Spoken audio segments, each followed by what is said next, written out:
The Detroit night was cold when David Carter stepped out of his car, a thin layer of frost clinging to the windshield. And for the first time in 20 years, the billionaire, CEO of Carter Retail Group, was about to walk into one of his own stores as a stranger. No cameras, no assistants, no suits, just an old jacket, faded jeans, and a name tag that read Daniel Brooks.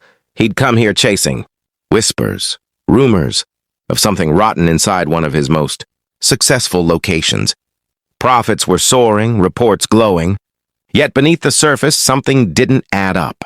And that night, David Carter was about to discover just how deep the rot went. The moment he stepped through the glass doors of the Detroit Carter Mart, the smell of cleaning chemicals hit him first, sharp and sterile. The second thing was the silence, unnatural for a place that claimed to value its people. And then a trembling voice broke that silence. "Sir, if you want to survive in this store, never complain about your hours, never ask about your paycheck, and never mention benefits, because the moment you do, Mark Stevens will make sure you disappear." David froze. The young cashier who spoke those words looked barely 20, her hands shaking as she scanned items. Fear was etched into her face like it had been carved there over time. Those weren't the words of someone joking. They were a warning born of pain. David felt a chill crawl up his spine. He'd built this company on the idea of dignity and fairness. But what he was hearing now was the sound of a workplace infected with fear. Before he could ask more, a sound caught his ear. Muffled sobs, coming from the back hallway near the employee restrooms. He followed the sound quietly until he saw a silver name, badge lying half-hidden under a door. "Elena Rodriguez," it read. "Custodial staff." He bent down, knocked gently. "Are you okay?" he asked. A pause. Then a broken voice answered, "I'm fine. I just need a minute." But she wasn't fine. When the door opened, Elena's eyes were red from crying, her hands raw from scrubbing floors, her uniform creased and faded. She tried to smile, but it broke halfway through. "I'm sorry," she whispered. "I should get back to work." David shook his head softly. "It's okay. I'm Daniel. Just started today. You sure you're all right?" Her shoulders slumped. For a moment, she hesitated. Then words began to pour out like water through cracks. "My son, Luis, he's 9. He needs surgery.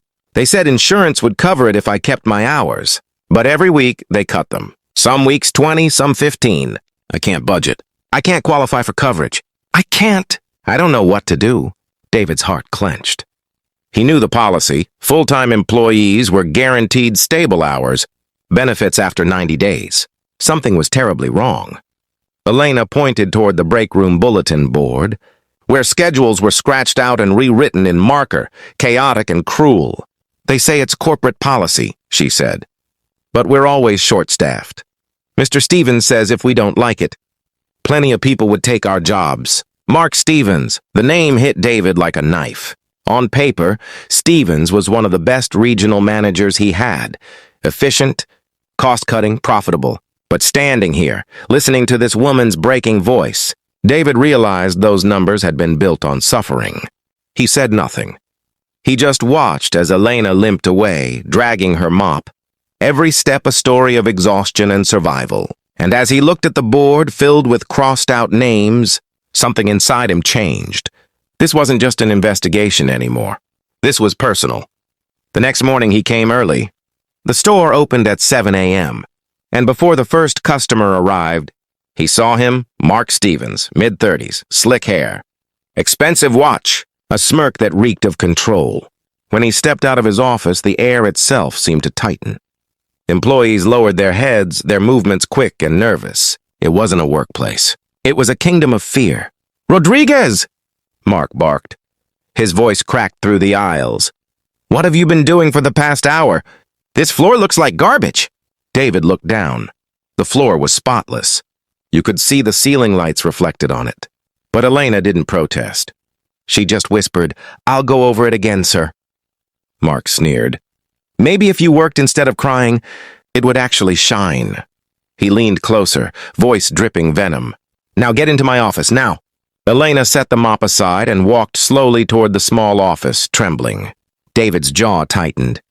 He wanted to intervene, but not yet. He needed proof. Through the glass, he saw Mark leaning back in his chair, slashing through Elena's timesheet with a red pen, cutting her hours like he was slicing through her life. She stood stiff, silent, hands shaking. A few feet away, a tired young man whispered to David, "That's the third time this week." His name tag read, Michael Chin. "What does he